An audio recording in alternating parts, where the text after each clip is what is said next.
हमारे पराक्रम से असुरों का पराभव होगा।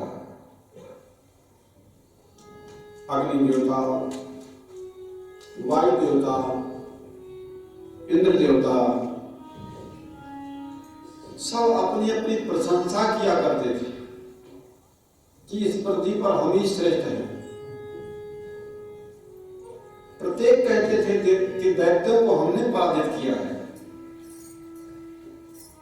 अगर मैं युद्ध नहीं करता तो हमें सफलता नहीं मिलती। ऐसा आपस में कहा करते थे। सुर सात्विकता के अधिदेवता है। सात्विक, राजसी, तामसी तीन गुण हैं। तीन मनोवृत्ति के लोग इस पृथ्वी पर हैं। सुर माने देवता,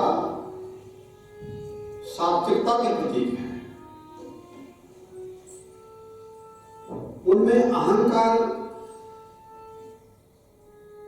यदि आ जाए, अच्छे लोगों में यदि अहंकार आ जाए तो संपूर्ण विश्व के लिए और संपूर्ण विश्व की मानवता के लिए बहुत हानिकारक है। इसलिए उनका अहंकार नष्ट करने के लिए एक दिव्य अचिंत यक्ष के रूप में, ज्योतिष स्वरूप यक्ष के रूप में वही परमात्मा प्रकट हो गया कि सत्पुरुषों में, सज्जन पुरुषों में यदि अहंकार आ जाए तो फिर व्यवस्था गड़बड़ा जाती है। इसलिए ज्योतिर्मय, अतर्क, विशाल, प्रचंडकाय ऐसा कभी देवताओं ने देखा ही नहीं था। देवताओं के मध्य में ही विशाल ज्योतिर्मय स्वरूप दिखाई पड़ा। उन्हें तो इन देवताओं को ये कल्पना ही नहीं थी कि इस सृष्टि में हमसे भी बड़ी कोई शक्ति। भूल गए थे। मनुष्य जब भूल जाता है कि हमसे भी बड़ी संसार में कोई शक्ति है जिससे सृष्टि और ब्रह्मांड चल रहा है, तो मनुष्य बहुत हानिकारक वाला हो जाता है, बहुत ही कठोर हो जाता है और समाज, राष्ट्र, विश्व का हानि करता है। सुर केवल उपदेवता, वर्ग के कुबेर के अनुचर यक्षों को ही जानते थे, किंतु उनको मालूम है कि यक्ष क्या है। यक्ष ये कुबेर से भी ज्यादा क्रांतिमान है और ज्यादा विशेष लग रहा है।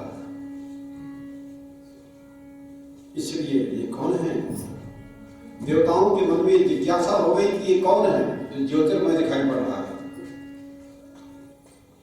इसका परिचय जाना था। वायु ने इंद्र देवता से कहा कि जाओ तुम जरा पता लगाओ कि वो कौन है जो चमक रहा है, ज्योतिर्मय है, कौन है वो दिव्य पुरुष। वायु देवता ने कहा तो ठीक है, हम पता लगाते हैं। वायु देवता नजदीक गए।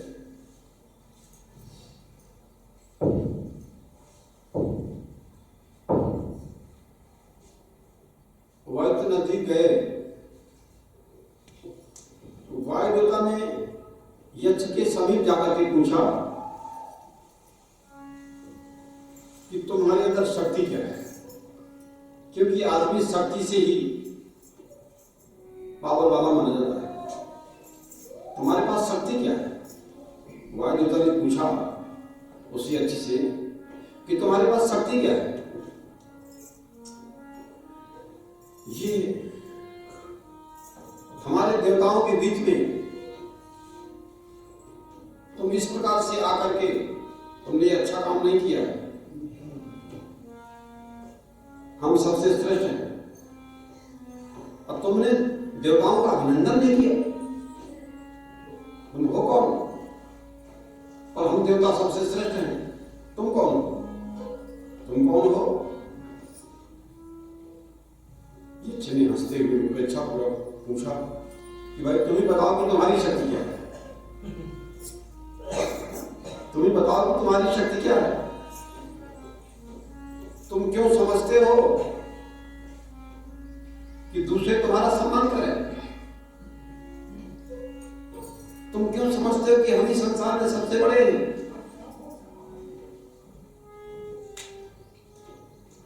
वायुदेवता ने कहा क्या तुम मुझे नहीं जानते हो? त्रिभुवन में, इस त्रिभुवन में मात्र शिवा, वायु देवता को कौन नहीं जानता? बड़े आश्चर्य से वायु ने कहा कि मैं तो सारे ब्रह्मांड को उड़ा सकता हूं, ये शक्ति नहीं। तो मेरी शक्ति पूछ रहे हो? मेरी शक्ति किसी के लिए भी अपरिचित नहीं है। मेरी शक्ति विशेष है, मैं चाहूं तो सब उड़ा सकता हूं सारे ब्रह्मांड। सच? यक्ष देवता ने कहा सच में तुम सब उड़ा सकते हो?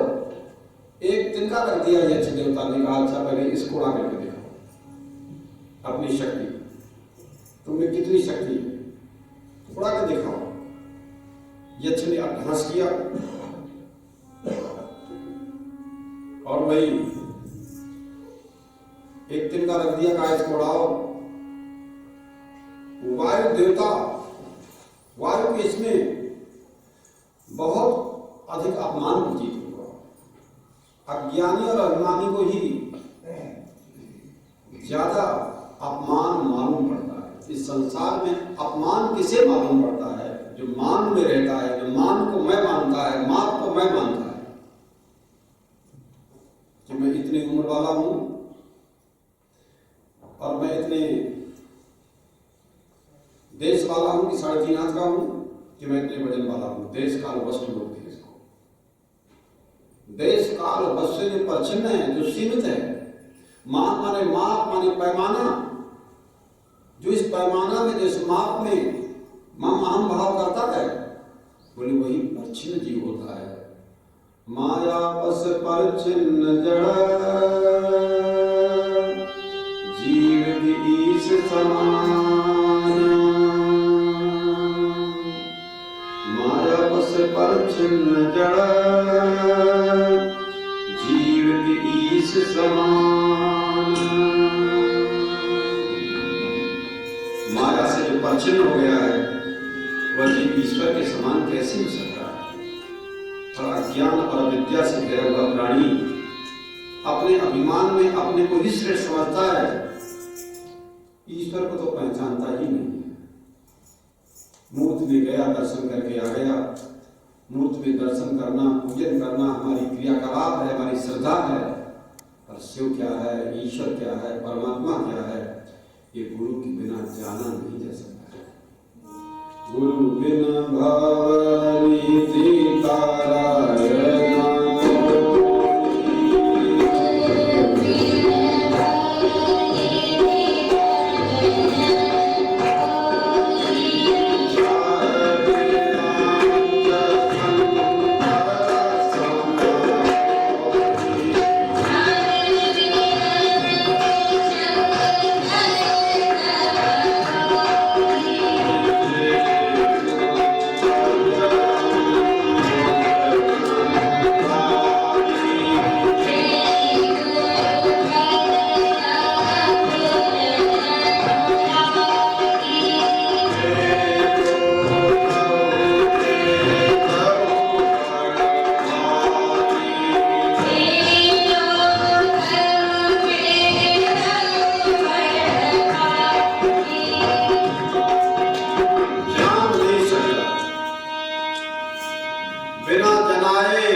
जिसे वो स्वयं जना दे,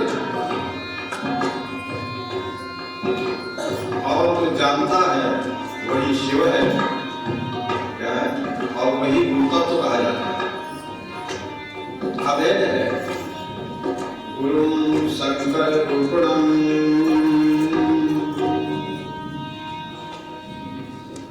वायु को इसमें बहुत बड़ा अभिमान की चीज है। वो गुस्सा में आ गया, वो इतने गुस्सा में आ गया कि इस यक्ष को मैं उड़ा करके और समुद्र के किनारे फेंक दूंगा। जरा देखना, आदमी अज्ञान और अभिमान में क्या क्या सोचता है कि सामने वाले को खा जाना चाहता है, नष्ट कर देना चाहता है, उसे कुछ समझता ही नहीं। कितने लोग तो माँ बाप गुरु ईश्वर को समझते ही नहीं, खाने को तैयार है, माने माता पिता नहीं देवा, मानती नहीं। बहुत लोग ऐसे हैं, और बहुत लोग मानते हैं, बहुत लोग मानते भी हैं, मानने वाले भी लोग। शीघ्र ही उन्हें पता लगा और शीघ्र ही वायुदेवता को मालूम पड़ गया कि मैं इनके सामने कुछ भी करने में असमर्थ हूं। हर व्यक्ति को ये बात मालूम पड़ जाता है। एक ऐसी अवस्था आती है कि जहां हम असमर्थ होते हैं। जीवों की सामर्थ्य काम नहीं है, जीवों का ज्ञान, जीवों की सामर्थ्य अधूरी है। क्या है? अधूरी है, कुछ भी करने में असमर्थ है, ये बात उनको मालूम पड़ेगी। अपनी संपूर्ण शक्ति लगा देने पर भी, अपनी संपूर्ण शक्ति लगा देने, अपने संपूर्ण शक्ति लगा देने के बाद भी, और वो एक उस तिनके को जला नहीं सकता। अपनी संपूर्ण शक्ति लगा देने के बाद भी वायु देवता ने तेरे को जला नहीं सका, तनक भी नहीं हिला सका। तो शास्त्र कहते हैं कि देवताओं के शरीर में विकार नहीं आता है।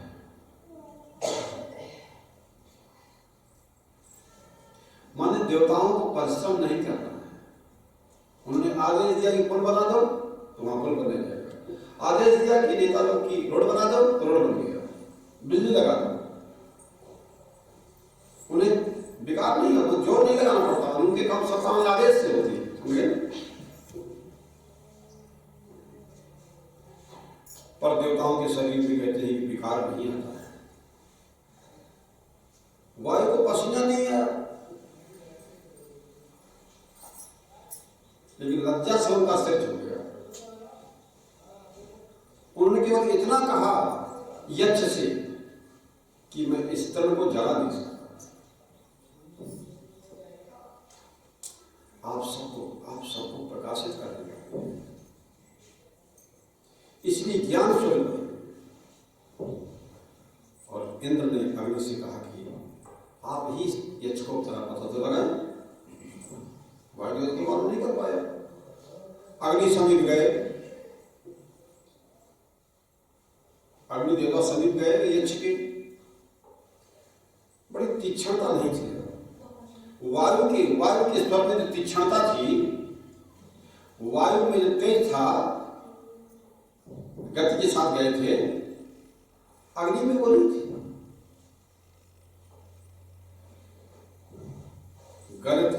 गर्भ वायु को देख करके अग्नि का अभिमान तो बिठा नहीं, किंतु अग्नि में भी थोड़ी श्रेष्ठता है। उन्होंने यक्ष से पूछा कि आप कौन हो, कहां से पधारे हुए? यक्ष से पूछा कि आप में शक्ति क्या है, तुम कौन हो?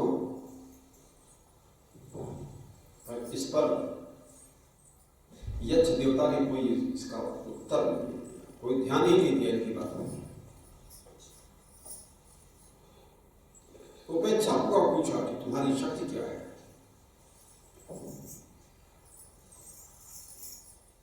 यक्ष ने कहा, तो ये बात मालूम नहीं कि दूसरों का परिचय तुम पूछना चाहते हो तो पहले अपना परिचय देना चाहिए नए लोगों को। ये नीति है, ये नियम है। तुमने नीति शास्त्र पढ़ा नहीं, ये तो लड़ने के लिए आ गए। अच्छे लोगों से मूर्ख लोग ही लड़ा करते हैं। तुम्हें तो पहले ये ध्यान देना चाहिए कि तुम्हें तो अपना परिचय पहले देना चाहिए। तुम परिचय देने आ गए, तुम कौन हो? पहले तुम्हें अपना परिचय देना चाहिए। मुझसे परिचय पूछने की अपेक्षा नहीं, पहले तुम अपना परिचय दो। उसने कहा, लो मेरे को नहीं जानते हो, मैं संपूर्ण संसार को प्रकाशित कर रहा हूं। सूर्य देवता अग्नि स्वरूप ये है, अग्नि का देवता का पिंड है। अग्नि ने परिचय दिया कि ब्रह्मांड में ऐसी कोई चीज नहीं है जिसको मैं भस्म न कर दूं। ये कर रहा था उसको। संपूर्ण ब्रह्मांड ये शुष्क है और गोमय पिंड के समान मेरे प्रज्वलित होने पर भस्म हो सकता है, और मैं जब चाहूं तो इसको भस्म कर दूं, ब्रह्मांड को भस्म कर दूं। ऐसा कर था उसको अग्नि देवता।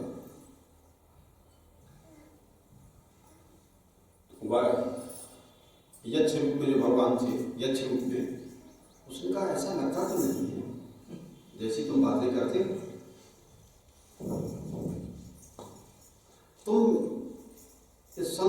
तुम्हारे सम्मुख जो एक तिनका पड़ा हुआ है, तुम खाली इसी को जला तो भस्म कर दो। ब्रह्मांड की बात छोड़ो। यक्ष ने उसी अपेक्षा से कहा, और यक्ष ने कहा, देखो अगर तुम इसको भस्म कर दोगे तो मालूम पड़ेगा तुम्हें कितनी शक्ति है। तुम उतनी सी मालूम पड़ जाएगा कि तुमने शक्ति कितनी है, तुम्हारा परिचय मिल जाएगा। अग्नि देवता चौके, अग्नि देवता चौके, और उनको आशंका हुई कि वो इसी परीक्षा में असफल होकर के लगता है वायु देवता वापिस हो गए। डर किसे लगता है, भय किसे लगता है? बोले अज्ञानी को ही लगा करता है। सावधान होकर के तृण को भस्म करने का प्रयास किया, लेकिन अग्नि देवता उस तृण को भस्म नहीं कर सके, विफल हो गए। और अंत में तृण में कोई ज्वाला नहीं उठी। इतने तृण को भी जला नहीं सका वो, तृण में कोई ज्वाला नहीं उठी। अग्नि की मस्तक झुका कर लौट गए, और जाकर के देवराज इंद्र से कहना पड़ा कि उस यक्ष को हम जानने में समर्थ नहीं है।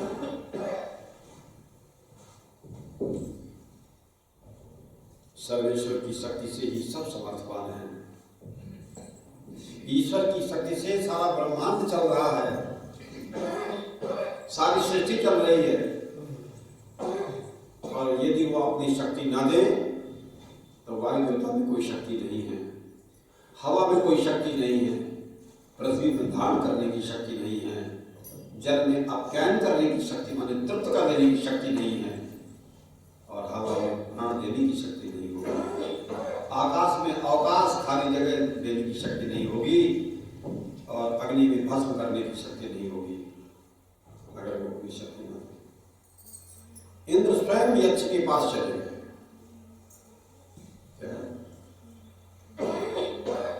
तो उपनिषदों में लिखा गया है कि यक्ष तो अदृश्य हो गए, उनसे तो बात भी की नहीं, इंद्र से तो बात भी नहीं किया, अदृश्य हो गए। फिर उसने क्या, जब अदृश्य हो गए तो उसने शक्ति की आराधना की, पार्वती की आराधना की, उमा की आराधना की। क्या है, तो पार्वती क्या है प्रकट हो गई आकाश मंडल में, और इंद्र से कहा समझाया कि सारे विश्व ब्रह्मांड का जो प्रेरक है, सारे विश्व ब्रह्मांड की जो अतुलनीय शक्ति है, सर्वाश्रय है, सर्वाधार है, सर्वनियंता है, सर्वेश्वर है, वो यक्ष के रूप में तुम्हारे सामने आया था, लेकिन तुम्हारे अभिमान ने उनको पहचानने नहीं। प्रत्येक के प्रेरक है, स्वामी है, और वो समस्त कर्मों के संचालक है।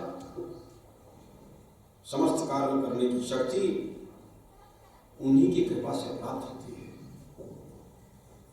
महेश्वर और महेश्वर ही ईश्वरों पर कृपा करके, भगवान शंकर ही देवताओं पर कृपा करके, देवताओं के अज्ञान और अभिमान को मिटाने के लिए भगवान शंकर ही यक्ष के रूप में प्रकट हुए थे, और उन्हीं की शक्ति से समुद्र मंथन हुआ था। उन्हीं की शक्ति से ही समुद्र का मंथन हुआ था, उन्हीं की शक्ति से अमृत प्रकट हुआ था, और उन्हीं की शक्ति से असुरों का पराभव हुआ था, और उन्हीं की शक्ति से ही देवताओं को विजय मिली थी। और तुमने उन्हीं को महत्व नहीं दिया, तुमने उन्हीं को समझा नहीं। अपनी सत्ता संपत्ति के अभिमान में आकर के तुमने यक्ष रूप से की अवहेलना किया है। इच्छत फल विनाशिव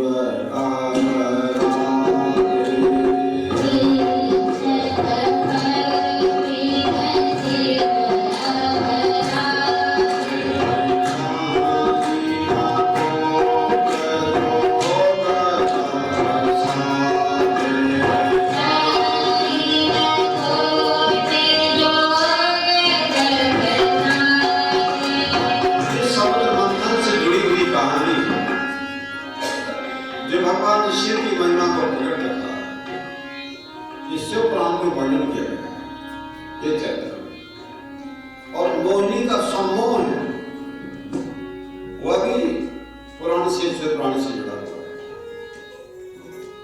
अनेक बार ऐसी क्रियाएं समस्त पुरुष और भगवान भी प्रदर्शित करते हैं। उनके स्वरूप में किंचित भी संगत और संभव नहीं है, पर इन सब क्रियाओं का भगवान भी वही क्रियाएं करते हैं जो सामान्य पुरुष करते हैं, पर उन क्रियाओं में उपदेश छिपा रहता है, संदेश छिपा रहता है। प्राणियों को विशेषता से कुछ सिखलाना होता है। ये सारे के साथ पुराणों में जितने दृष्टांत हैं, जितनी कथा कहानी है, उनके माध्यम से उस समाज के लोगों को कुछ समझाना चाहते हैं, बताना चाहते हैं। कर्म ही उनका प्राणी है, क्योंकि मनुष्य तो कर्मयोग का प्राणी है। तो मनुष्य जब कर्मयोग का प्राणी है, तो मनुष्य कर्म के द्वारा अगर किसी को प्रेरणा दिया जाए, समझाया जाए, करके समझाया जाए, तो उसका विशेष प्रभाव होता है। इसका निर्माण ही सृष्टिकर्ता ने मोक्ष के अधिकारी के रूप में किया है। माने मोक्ष का अधिकारी संसार में यदि कोई है तो मनुष्य ही है। सृष्टिकर्ता परमात्मा ने मनुष्य का शरीर जो दिया है वो मोक्ष के लिए दिया है। साधन धाम मोक्ष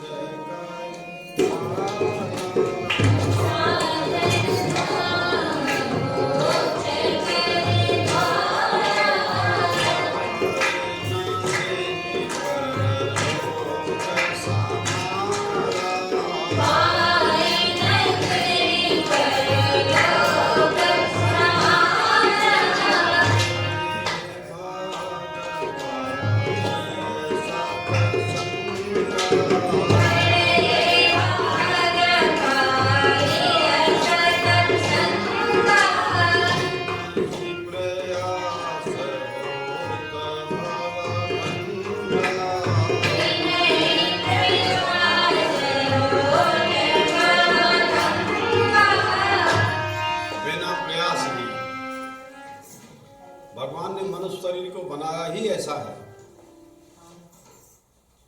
कि बहुत शीघ्र ही उसका कल्याण हो सकता है। मनुष्य को कल्याण करने की ज्यादा उम्र की जरूरत नहीं है। कल्याण तो बहुत कम उम्र में भी हो सकता है। तो हमें और आपको भगवान ने सैकड़ों साल का समय दे दिया है।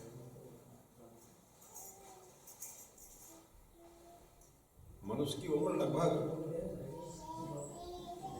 100 साल के आसपास निर्धारित की गई है। भगवान श्री कृष्ण तो 125 साल अधिकार के लिए बहुत संयम की आवश्यकता है। अधिकार के लिए बहुत सावधानी की आवश्यकता है। हर नर नारी, जबकि पशु पक्षी योनियों में ये अहंकार पुष्ट होकर आया है, ऐसे हमें और आपको भी ये अहंकार या ज्ञान या विद्या, ये संस्कार पूर्व जन्मों के संस्कारों से साथ में लग कर के आए हैं। किसी की कम है और किसी की ज्यादा है, किसी के जल्दी मिट जाते हैं और किसी के देर मिट जाते हैं, और किसी का तो मिटता ही नहीं। जो संस्कार लेके आया है वही फिर संस्कार लेके जाता है। अहम उसे अपनी दुर्बल अहंकार अपनी दुर्बलता को, अपनी कमजोरी को देखने नहीं देता है। जब कोई सरलता से समझने की अगर स्थिति में ना हो तो फिर बहुत बड़ा उदाहरण देकर के ही उसको समझाया जाता है। इसलिए दृष्टांत, इसलिए किसी भी सिद्धांत को समझाने के लिए और दृष्टांत की आवश्यकता होती है। इसलिए भगवान की लीला होती है, भगवान का चरित्र होता है। वही मनुष्य में जो होता है वही उसमें होता है। क्या है? और उसमें विशेषता होती है कि वो समझाने के उद्देश्य से होता है। सबसे बड़ी दुर्बलता मनुष्य के जीवन में, सबसे बड़ी दुर्बलता, सबसे बड़ी बाधा अध्यात्म में तो अहंकार ही मान लेते। जो मनुष्य का मुख्य पथ है, काम क्रोध लोभ मोह आदि कितने प्रबल हैं, तो इनमें कितनी सावधानी की अपेक्षा है। और इनमें जब दूसरों का अपमान कर दिया जाए, दूसरों का नुकसान कर दिया जाए, तो ये बहुत ज़्यादा गलत बन जाते हैं। ऐसी कामना जो दूसरों को अपमानित करने के लिए हो, नुकसान करने के लिए हो, ऐसा क्रोध जिसमें दूसरों का हानि करने के लिए, अगर ऐसा क्रोध हो कि सामने वाले को मैंने नियंत्रण करने के लिए हो, ठीक करने के लिए, माँ का भी बच्चे पर क्रोध गुस्सा करती है, शिक्षक अध्यापक करते हैं, तो उसमें कोई नुकसान नहीं है। क्या है? उसको भी धर्म कहा गया है। तो ऐसा काम, ऐसा क्रोध, ऐसा लोभ क्या है? और जो आप व्यापार से, सर्विस, नौकरी से, पूजा पाठ से जो आप पाते हो, तो लोभ नहीं है आपको संसार चलाने के लिए, परिवार चलाने के लिए। और जो प्राप्त हो रहा है न्याय से, नीति से, उसमें संतुष्ट न रहने का नाम फिर लोभ हो जाता है। तो इसी प्रकार से इसको अत्यंत स्पष्ट होना चाहिए। भगवान शंकर ने ही इस लीला का प्रागट्य किया। कौन लीला? मोहिनी का सम्मोहन। मोहिनी का सम्मोहन भगवान ने ही उस लीला का फिर प्रागट्य किया, उदाहरण के रूप में संसार के लोगों को समझाने के लिए। समुद्र मंथन संपन्न हो गया, समुद्र मंथन, और देवता के मध्य में धन्वंतरी अमृत का कलश लेकर के प्रकट हो गए, और दैत्यों ने धन्वंतर के हाथों से ही छीन लिया। देवता हताश हो गए। पहले से दैत्य हारे हुए थे, कृपा पूर्वक ही समुद्र मंथन में देवताओं से और सहयोग लिया गया था, क्योंकि देवता तो पहले से हारे हुए थे, इंद्र तो बलि बने थे। उन्होंने सुरों को आश्वासन दिया, नारायण उनके साथ हैं, उन्होंने आश्वासन दिया।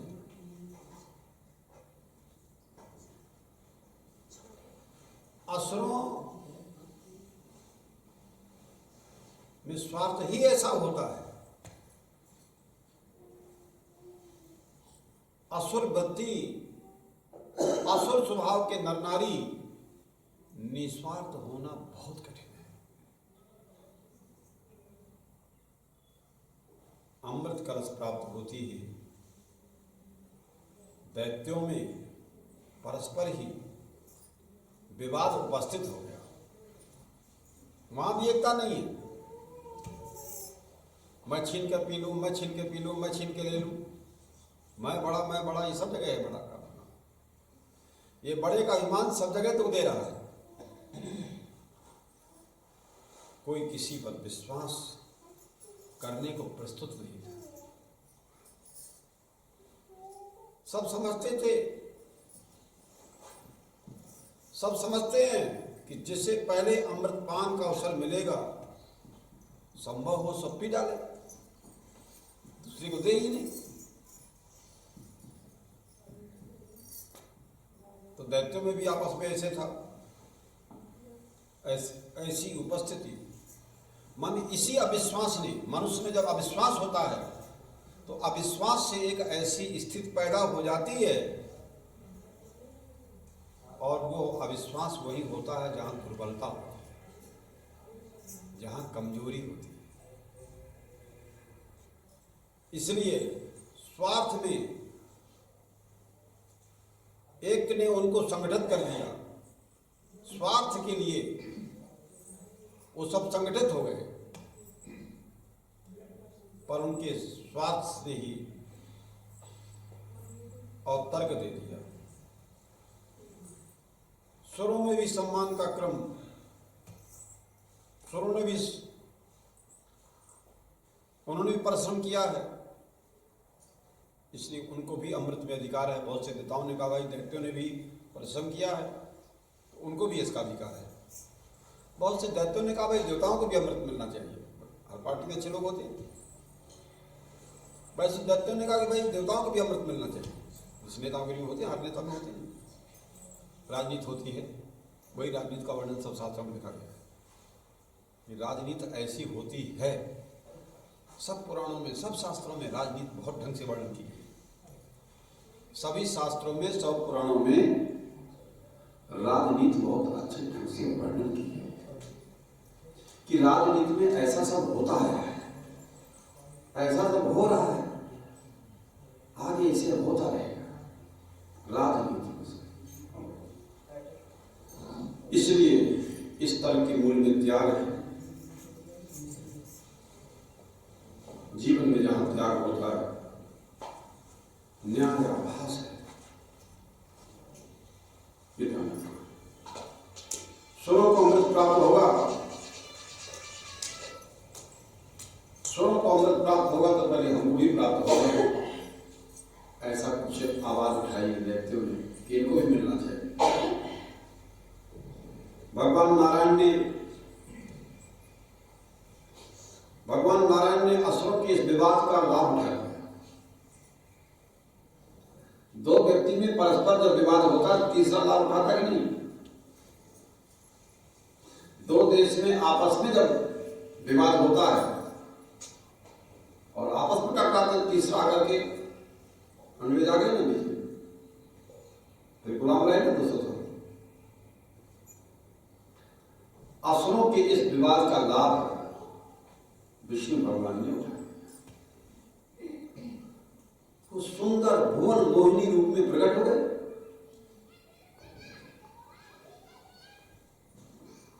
तो समझाना है ना, उपदेश तो मानेंगे नहीं वहां। उपदेश के लिए तो जैसे आप लोग बैठे हो शांति के साथ, क्या है, सकल कामना हित जे राम चरण लवलीन, श्रवण मनन निध्यासन, ये विधि है उसकी। शांतो दांतो प्रति, जिसकी पुरुष रूप का सौंदर्य ही समस्त चराचर विश्व को सम्मोहित कर देता है। भगवान नारायण का जो पुरुष शरीर का संपूर्ण विश्व को सम्मोहित कर देता है। अब उसका नारी रूप, अगर वो नारी रूप बनकर के आ जाए, नारी विष्णु माया प्रकट, भगवान जब देवता देवताओं के बीच में विवाद हो रहा है अमृत कलश को लेकर के, तब वो नाग विष्णु माया प्रकट, नारी रूप के सौंदर्य की कल्पना ही कठिन है जब भगवान का पुरुष रूप ही संपूर्ण विश्व को सम्मोहित करने को तैयार है और उनकी माया से सारी सृष्टि सम्मोहित है। और अगर वो स्त्री रूप बन करके आ जाए तो कहना ही क्या। असुर उस सौंदर्य को देखकर सम्मोहित हो गए। जब भगवान मोहिनी रूप को धारण कर लिया तो सारे असुर सम्मोहित हो गए। ये सबका आकर्षण केंद्र ये हो गया। सहज में सबको यही सुध हुई और अंत में सबको यही आता कि भाई ये विवाद तो निपटना चाहिए। अंत में सबको यही आया कि ये विवाद तो निपटना चाहिए। क्या और अंत में ये हुआ कि भाई ये विवाद को निपटाने के लिए चलो ये अमृत कलश इन्हीं के हाथ में दे दिया है जो मोहिनी दिखाई पड़ रही है और इसी के द्वारा ही अमृत का वितरण होगा और ये ईमानदारी से अमृत का वितरण करेगा। इसकी भी मूल में छिपी एक वासना थी कि जो इसको अमृत देगा उसको अमृत ज्यादा मिलेगी। तो दैत्य ने कहा चलो इसको हम अमृत देंगे तो हमको अमृत ज्यादा मिलेगा, ये हमारे पक्ष में काम करेंगे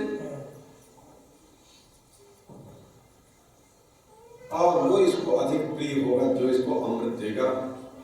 तो दैत्यों ने कहा इसको हम अमृत देंगे तो ये हमको ज्यादा अमृत मिलाएगा।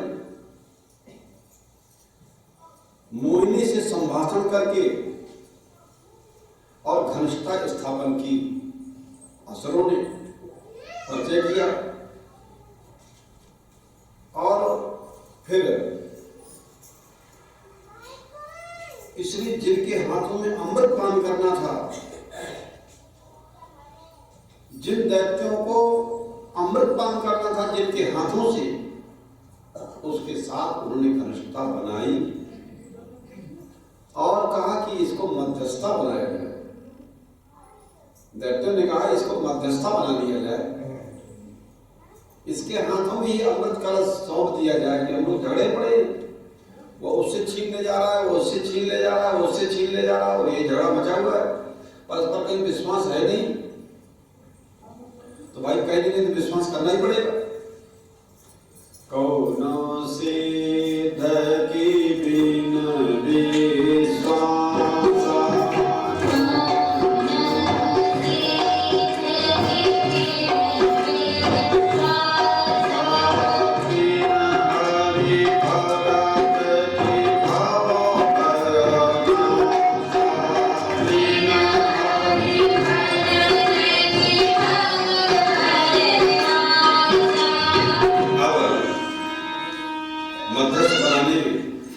मध्यस्थता सब दैत्य कहते हैं कि आप मध्यस्थता करें और मध्यस्थता बनाने का प्रस्ताव दिया। असुरों ने मोहिनी को यह बात भी स्वीकार कर ली अनुचित कुछ भी करे हो, मैं चाहे जो करूं, लेकिन तुम लोगों को आपत्ति नहीं होनी चाहिए। हम अपनी व्यवस्था से मत रहेंगे और चुपचाप बैठे रहना। लेकिन सब दैत्य मान गए, क्योंकि सम्मोहित थे। सोनों को अमृत प्राप्त हो गया, लाइन में बैठा दिया, पहले देवताओं को अमृत प्राप्त हो गया और असुरों से वंचित रह गए। घड़े का सारा अमृत पिला दिया देवताओं को और दैत्य उससे वंचित रह गए। और श्री हरि अपने नारी रूप को त्याग करके पुरुष रूप में हो गए।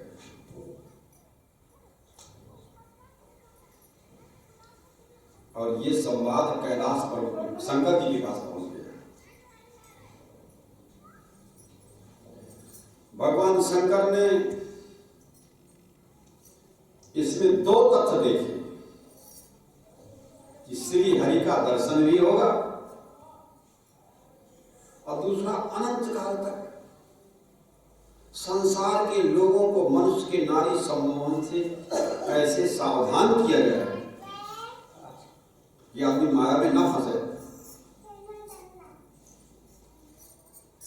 पार्वती और गणों के साथ शंकर भगवान समुद्र के तट में पहुंच गए। भगवान नारायण ने शंकर जी का स्वागत सम्मान किया और कहा कि आप पधारे हो तो आपने तो आकर यहां हमको कृतार्थ कर दिया। आप बताइए कि हम आपकी कौन सी सेवा करें। निश्चित ही विष्णु भगवान ने कहा, निश्चित ही शंकर जी, आप किसी प्रयोजन से यहाँ पधारे होंगे। जैसे आप लोग भी अपने अपने घरों से यहाँ पर आश्रम में आए हैं, हमारे आश्रम में, तो किसी प्रयोजन से आए हैं कि चलो बनारस से स्वामी जी आए हुए हैं हमारे आश्रम में और चलो वहाँ कथा श्रवण का लाभ प्राप्त होगा।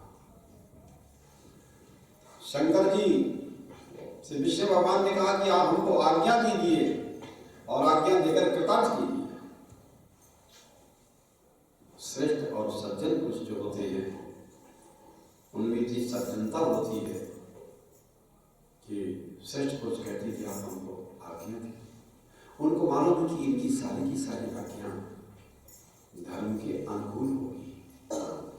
ऐसी कोई आज्ञा ना होगी जो हमारे लिए, संपूर्ण राष्ट्र के लिए, विश्व के लिए हानिकारक हो, नुकसानकारक, तकलीफदायक हो, सामने वाले को तकलीफ। इसलिए बड़ों से आज्ञा मिलती है कि आप हमको आज्ञा दीजिए। तो इसका मतलब नहीं कि छोटों को संकट में पड़ा दिया है। इसका अर्थ ये नहीं क्या है, ये ध्यान रखना। मैंने, शंकर भगवान ने कहा विष्णु भगवान से कि मैंने आपके सभी अवतारों का दर्शन किया है। आप मत्स्य अवतार को धारण किया, आपने कच्छप रूप को धारण किया, आपने वराह रूप को धारण किया, आपने नृसिंह रूप को धारण किया, आपने कभी परशुराम को धारण किया, कभी कृष्ण को धारण किया, कभी राम को धारण किया और नाना प्रकार से आप तो परम आकर्षण के अचिंत्य केंद्र बिंदु हो। जैसा चाहो निज इच्छा निर्मित तनु माया गुण गोपाल। आप जैसा चाहो जब चाहो वैसा बना लो आकार। शिव ने हंसते हुए कहा, शिव ने साहस कहा किंतु आपको नारी रूप में मैंने प्रत्यक्ष नहीं देखा है कि आप ही नारी बन गए हो, इस रूप में नहीं देखा है और वही हमको देखना है। ये अवतार आपने अकस्मात ले लिया है और अवतारों के बारे में तो हमको मालूम रहता था पहले से, तो हम जाके आपकी लीला का आनंद लिया करते थे। लेकिन यह तो आपने तत्काल ले लिया, किसी को पता ही नहीं चला। मुझे आपके इस अवतार का दर्शन नहीं हुआ। मैं आपके इस अवतार का दर्शन करना चाहता हूं, तो आप दर्शन कराइए। विष्णु भगवान ने कहा, अच्छा ठीक है, हम आपके इस कुतूहल को शांत करेंगे। नारायण ने इस बात कहकर के नारायण वहीं पर आदर्श हो गए। शिव को केवल श्री हरि की मोहिनी रूप नहीं देखना था, शिव को केवल मोहिनी रूप ही नहीं देखना था, मोहिनी रूप का सम्मोहन भी देखना था कि इसमें कितना खिंचाव है, इसमें कितना आकर्षण है, ये कैसी खींच ली है इन्होंने सब असुर शक्ति को सदैव, उनके सम्मोहन का भी उनको साक्षात्कार करना था। पार्वती और गणों के साथ खड़े खड़े वो शंकर जी यहां वहां देख ही रहे थे कि किस ओर से स्त्री भेष में वो प्रकट होते हैं। और इसी समय पर जो जंगल था, जो पेड़ पौधे थे, उन्हीं जंगल पेड़ पौधों के बीच में सुंदरी नीलोत्पल दल श्यामा स्त्री प्रकट हो गई। वो एक गेंद उछाल रही और अपने बाम से अपनी कमरी में लगी मालती माला को संभाल रही है धीरे धीरे, और दाहिने हाथ से कंदुक को उछालती जाती है। विश्व में उनके सौंदर्य की कल्पना नहीं की जा सकती है, ये हमारे पुराणों में वर्णन किया गया है। संपूर्ण सौंदर्य सृष्टि में क्या है, संपूर्ण विश्व में जो सौंदर्य है, संपूर्ण विश्व के प्राणियों में सुंदरता, खाली मनुष्य में सुंदरता नहीं, आप ध्यान से देखोगे तो सांप बिच्छू में भी सुंदरता है, उनके बच्चे कितने सुंदर है, कुत्ता बिल्ली के बच्चे में कितनी सुंदर होती है। आप ध्यान से देखोगे तो हर प्राणी में सुंदरता होती है, हर फूलों में सुंदरता होती है। इस संसार में ऐसी कोई वस्तु नहीं है जिसमें सौंदर्य न हो। हमारा ध्यान ही उस पर नहीं जाता है। हर वस्तु इतनी सुंदर बनी हुई है क्या है? और इस सुंदरता का मूल ही है क्या है? उस सुंदरता के मूल में जिसने ईश्वर को देख लिया क्या है, उसे सब जगह ईश्वर मिल जाता है। उसे किसी मंदिर में जाने की जरूरत नहीं है। संपूर्ण विश्व में सौंदर्य की कल्पना क्या है, भगवान विष्णु ने ऐसा सौंदर्य रूप धारण किया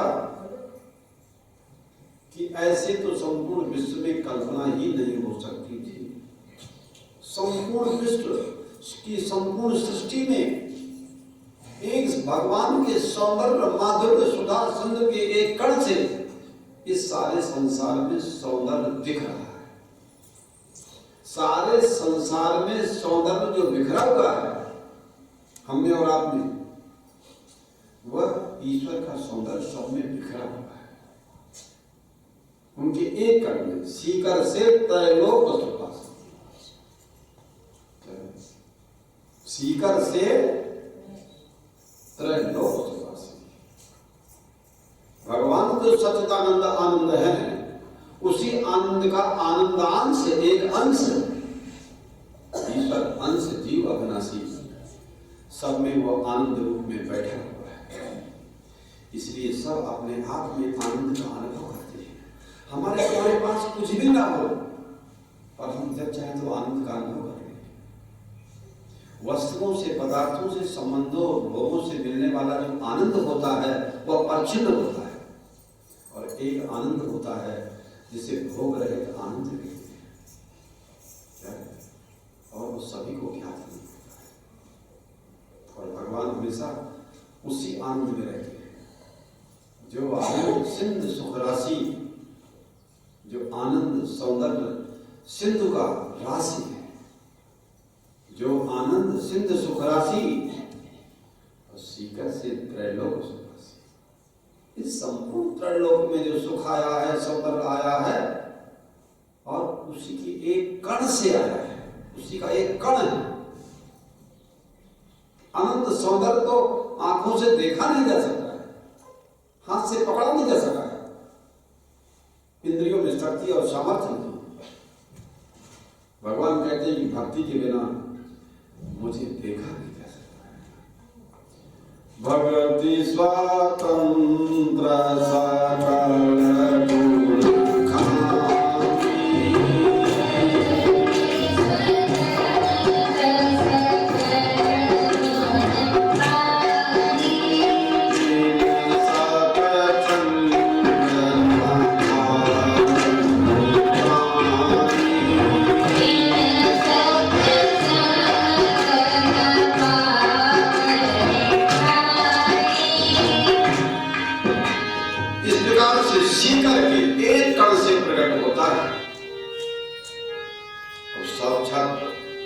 साकार हो जाए, जब उस स्वयं साक्षात साकार हो जाए, सब प्राणियों में उसका एक बिंदु सौंदर्य है सब में, लेकिन तो स्वयं ही साकार हो जाए, मौनी के रूप में वो स्वयं साकार हो गया, उसका एक कण नहीं, आनंद सिंधु सुधा सिंधु का एक कण नहीं, वो स्वयं उस रूप में हो, तो हमारे शास्त्र कहते हैं उसका वर्णन नहीं हो सकता है। इसलिए उस मोहिनी का भी वर्णन नहीं हो सकता है जो भगवान ही मोहिनी का रूप धारण करके और असुरों को छल करके और अमृत कलश लेकर के और अपनी पार्टी के देवताओं को मिला भगवान अपने भक्तों का पक्ष लेते हैं। अगर भगवान अपने भक्तों का पक्ष न ले तो भक्ति संप्रदाय का लोप हो जाएगा, भक्ति संप्रदाय मर जाएगा। जैसे माँ अपने बच्चे का पक्ष लेती है, ऐसे भगवान के भक्त होते हैं, भगवान के वो बच्चे ही हैं और भगवान सदा ही अपने भक्तों का पक्ष लेते हैं। ये परंपरा तो पहले से रही और आज भी और आगे भी रहेगी। ये सब शास्त्रों में वर्णन किया गया है, सभी पुराणों में वर्णन किया गया है। चाहे महाभारत देखो, चाहे रामायण देखो, चाहे भागवत देखो और चाहे कोई पुराण देखो, कोई शास्त्र देखो, सब जगह यही भला है क्या है कि भगवान भक्तों का पक्ष लेते हैं। किसी भी जाति का हो, किसी भी उम्र का हो, क्या है किसी भी रंग रूप का हो, पढ़ा अनपढ़ काला गोरा कोई भी हो, जिसके अंदर भगवान की भक्ति होगी और जो भगवान का भक्त होगा तो भगवान उसका पक्ष लेते हैं। क्या है भगवान शंकर और उनके गण ही नहीं, भगवान शंकर नहीं, शंकर के गण ही नहीं, पार्वती भी और शंकर जी सब उसके सौंदर्य को देख रहे हैं कि दूर कैसे वो गेंद खेल रहे हैं। उन्हें भी बड़ा आश्चर्य था, अद्भुत सौंदर्य को पूरा पूरा नहीं देख पा रहे थे वो,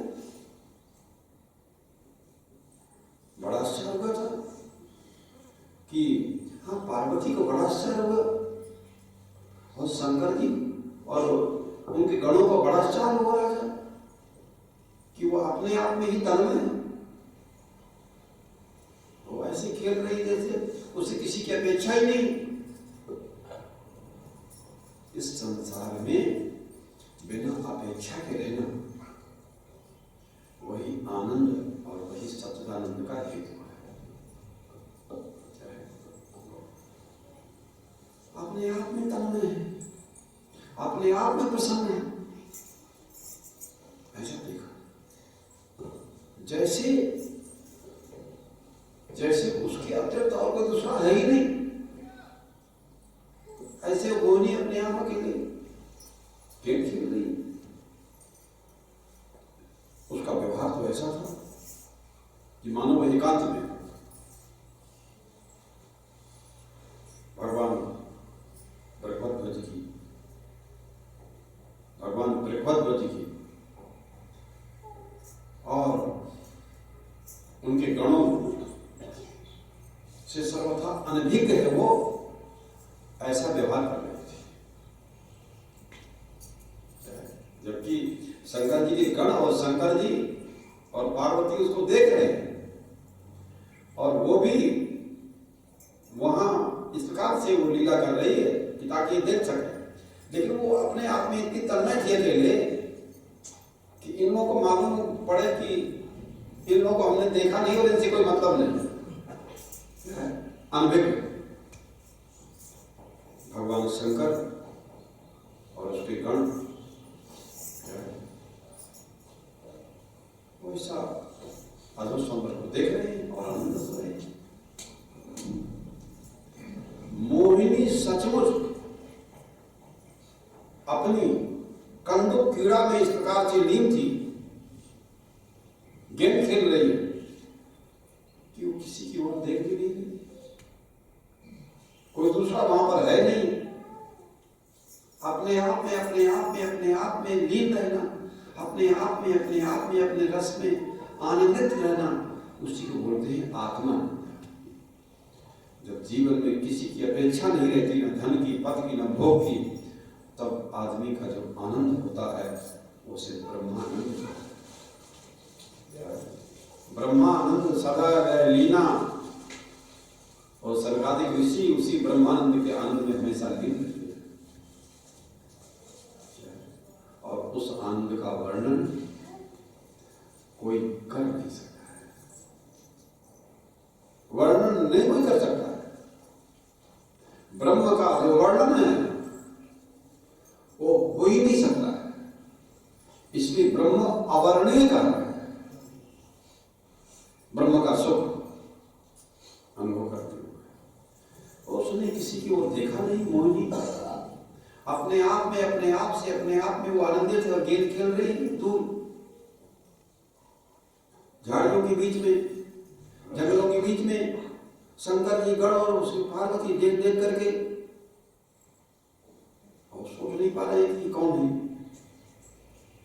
समझ नहीं पा रहे। अपने आनंद से ही मुस्कुरा रही है वो, अपने आनंद से ही खिलखिला रही है वो, और अपने आनंद से ही वो गेंद खेल रही है। अपने आनंद में और गेंद के पीछे पीछे दौड़ भी रही है। भाई जब आदमी गेंद खेलता है तो गेंद गिरे तो उठाता भी है दौड़ करके, अब फिर खेलता है। जो आत्मा के लिए शिव और शिव की इस क्रीड़ा को देखते देखते देखते सम्मोहित हो गए। वो तो पार्वती को भी भूल गए और गणों को भी भूल गए, और शंकर जी सोचे चलो इसके पास चले और इसी गले लगाए, इसी को हृदय से मिलेंगे क्या, और दौड़ गए।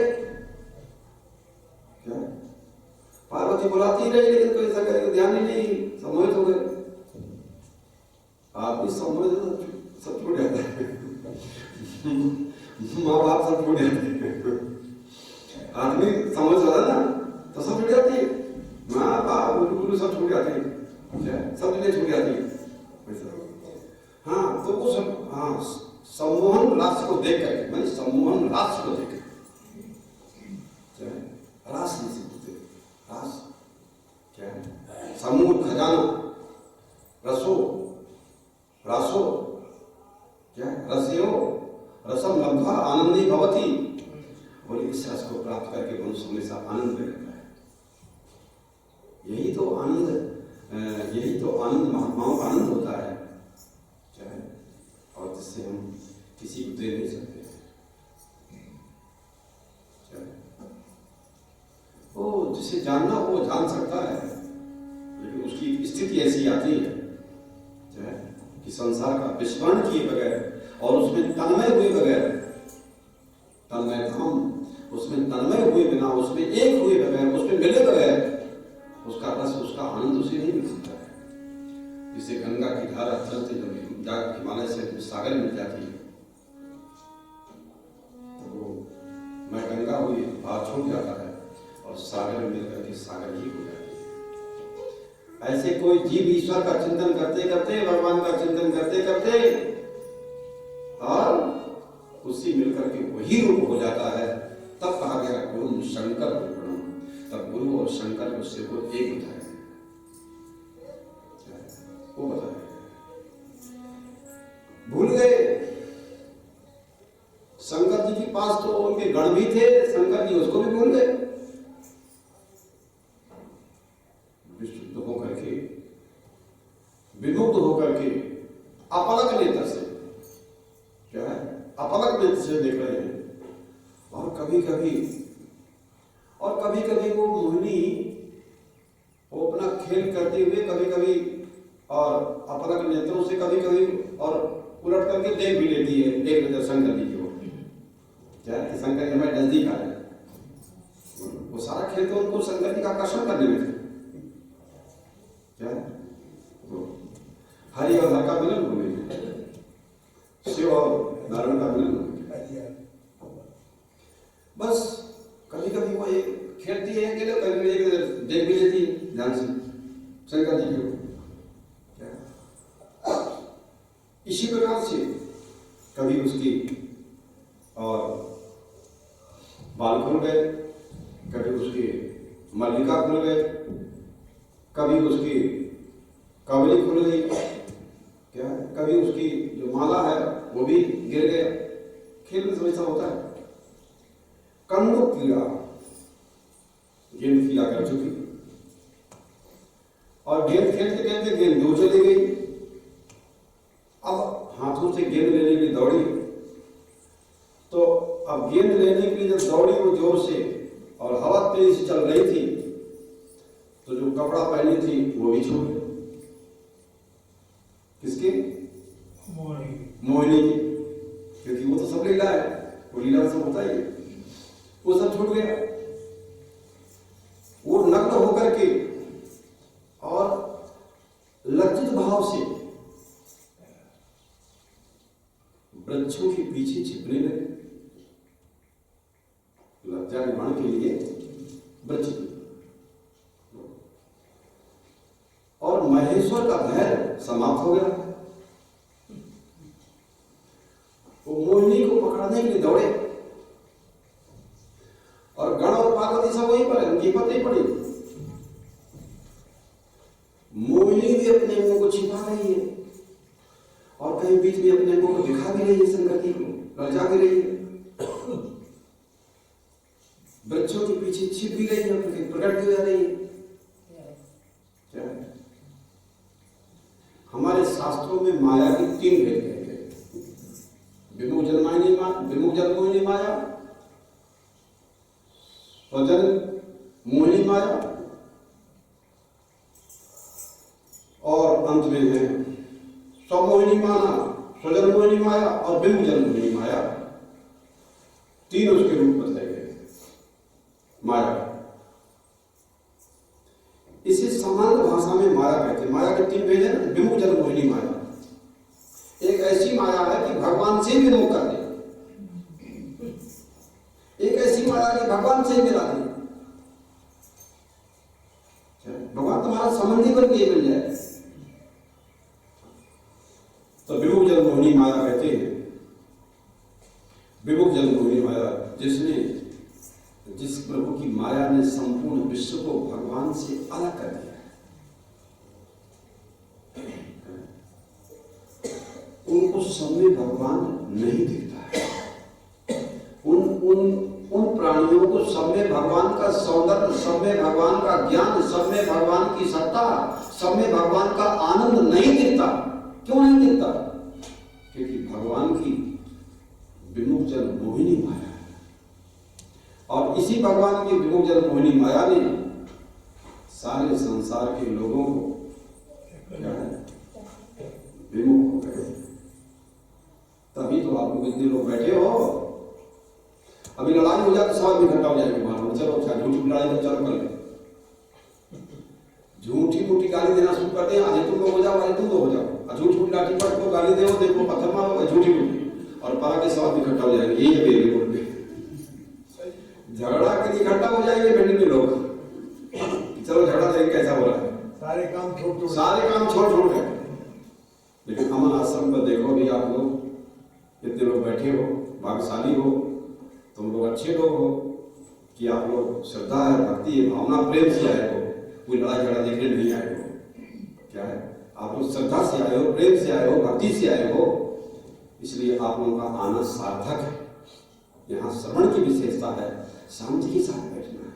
यहाँ तो मोबाइल से भी बात करना माना है, सब दूर करना है, आवाज नहीं करना। क्या है?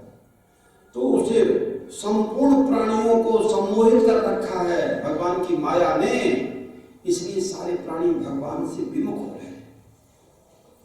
क्या छल कपट बेईमानी झूठ यही संसार में चल रहा है। और दूसरा क्या है? स्वजन मोहिनी। स्वजन मोहिनी क्या है? स्वजन मोहिनी। ये भगवान की योग माया अपने आश्रितों को, भगवत भक्तों को भक्ति में परिपाक करने के लिए और ज्ञान को आवृत करके भगवान के वैभव को, भगवान के ऐश्वर्य को, भगवान की सामर्थ्य को ये विस्मृत कर देती है। भगवान का ऐश्वर्य क्या है, भगवान का ज्ञान क्या है, भगवान की सत्ता क्या है, उसको ये विस्मृत कर देती है। ये भगवान की स्वजन मोहिनी माता है। इसी को सामान्य भाषा में भक्ति कहते हैं।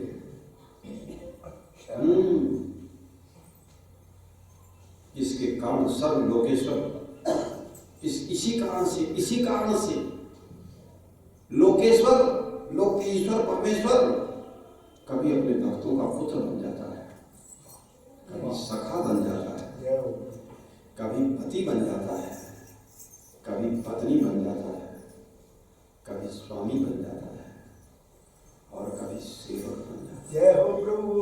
स्वजन मोहिनी माया है।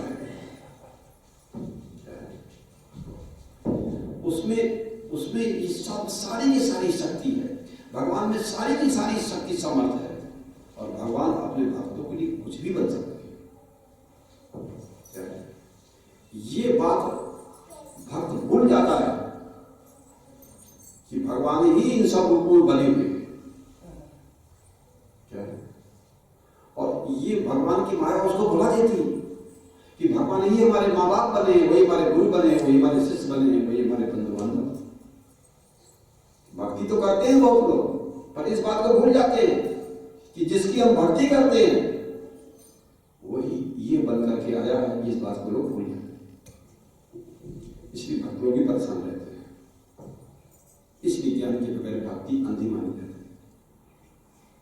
ज्ञान के बगैर भक्ति अंधी मानी जाती है। भक्ति स्वतंत्र सकल गुण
भगवान की माया ने क्या है, भगवान को विस्मृत कर दिया है, विमुख कर दिया है। और दूसरा है स्वजन मोहिनी माया।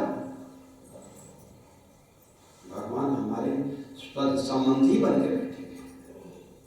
भगवान तो हमारे बहुत नजदीक है। वही पत्नी बनी बैठी है, वही पति बनी बैठा है, वही बच्चा बना बैठा है, वही बाप बना बैठा है।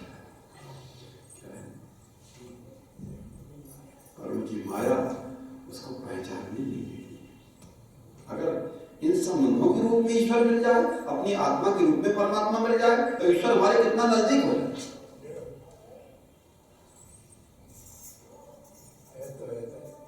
कितना नजदीक बन के बैठा है। और ये बात भक्त को भूल जाती है।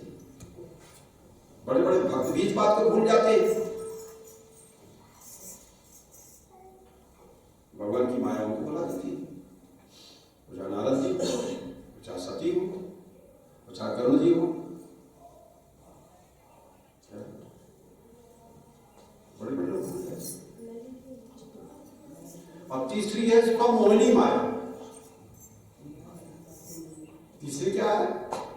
विमुख जन मोहिनी माया, स्वजन मोहिनी माया, और तीसरी क्या है?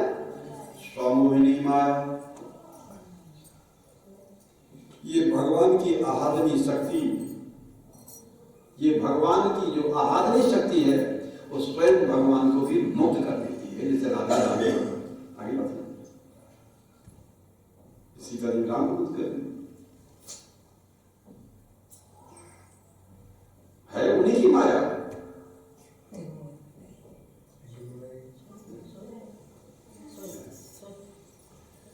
स्वयं को भी मुक्त कर देती है। आहादनी शक्ति है उन्हीं की, और उनको भी मुक्त कर देती है। ये उनकी स्वरूप भूता इस रूप में वर्णन किया गया शास्त्रों में। ये उनकी स्वरूप भूत राधा का वर्णन इसी रूप में किया गया है। लक्ष्मी का रूप में वर्णन किया गया है और इस प्रकार से पार्वती के रूप में भी वर्णन किया गया है। सीता के रूप में भी इसी रूप में वर्णन किया गया है कि भगवान की आहादनी शक्ति, आहादनी शक्ति सर्वथा हर और हरि, हर हरि और हर आकार की दृष्टि से,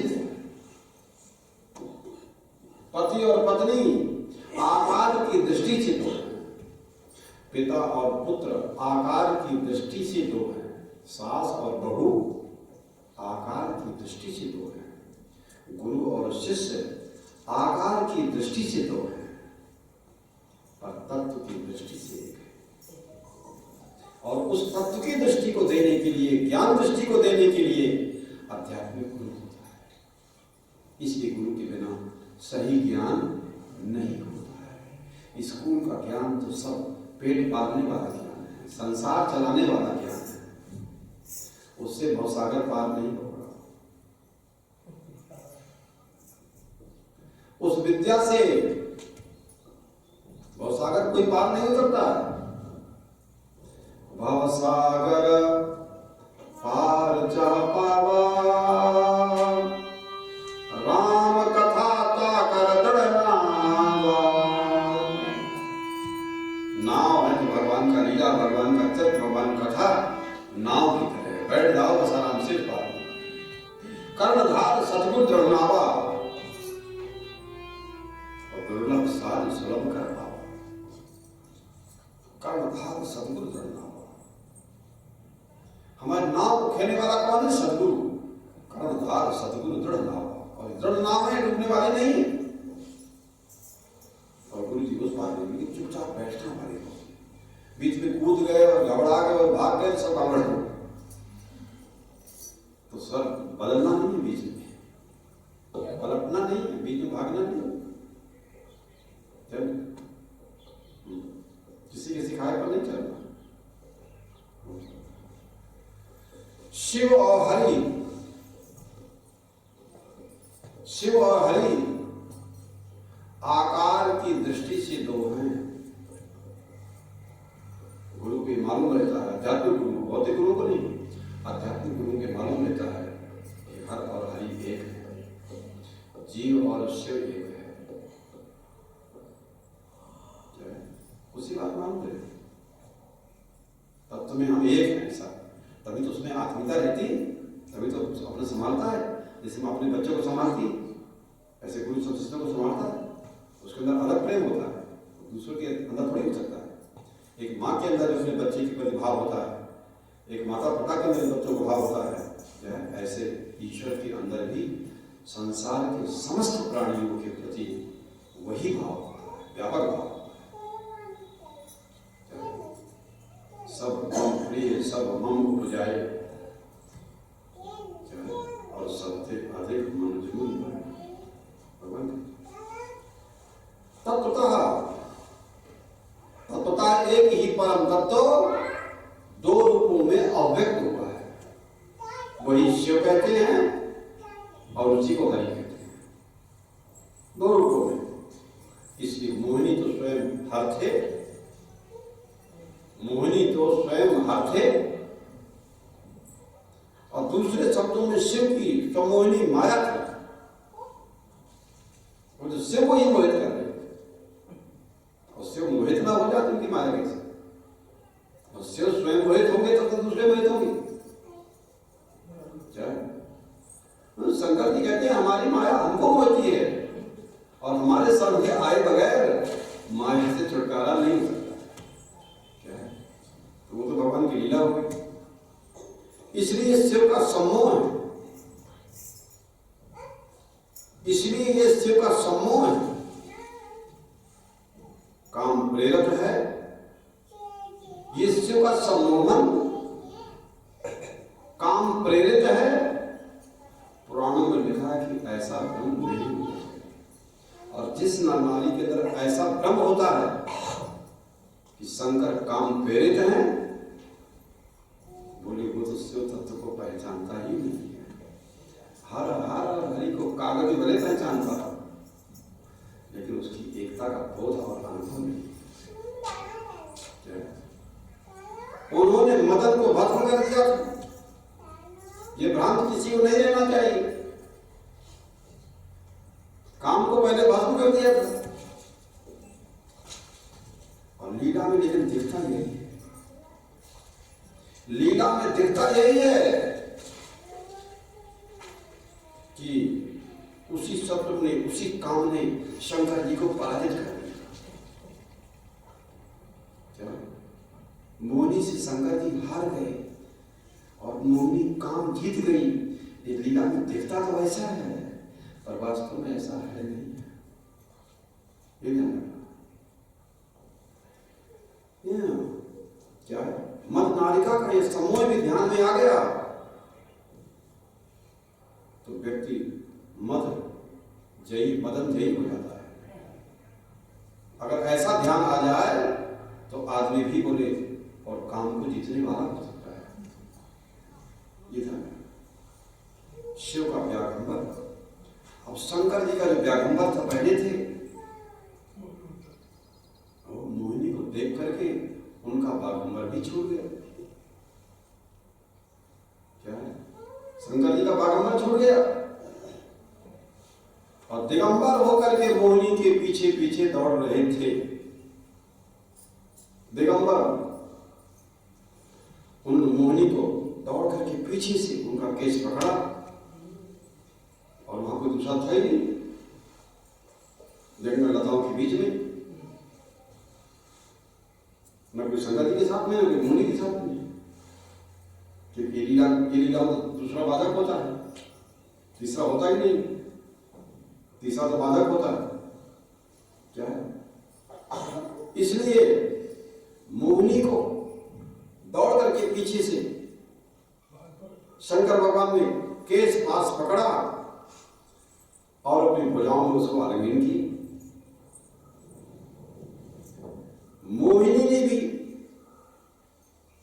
मोहिनी भी कुछ क्षण तक उनके भुजाओं में लगी रही और फिर अपने को छुड़ा दी और फिर भागी। फिर शंकर जी ने उसको पकड़ा। ऐसे भी ले जाती रही। मोहिनी बार बार लज्जित हो गई, क्योंकि लज्जा भी नारी का आभूषण होता है।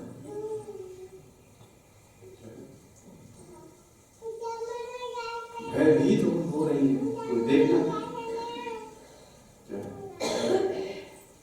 भय भी होता है, इस लीला में भय भी होता है, कोई देखना नहीं। दोनों को भय होता है और भय का भाव भी हास्य मिश्रित भाव के पीछे मुड़ करके उस शिव को देखती भी जाती है, हंसी करके और फिर आगे भागती भी जाती है। मोहिनी शंकर जी को देख करके पीछे से मुड़कर देख भी लेती है, थोड़ी आगे भागती भी जाती है और शंकर जी भाग रहे हैं और फिर थोड़ा दूर जाते तो फिर हंस करके शंकर जी को फिर देख लेते, शंकर जी फिर से वहां जाते।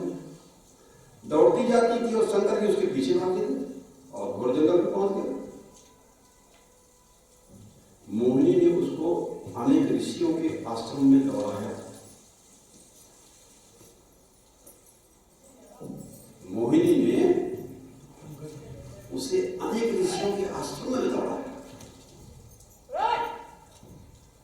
देवता ऋषि मुनि सब चकित हो गए। देवता ऋषि मुनि सब चकित हो गए। ये किसी की समझ में नहीं आता।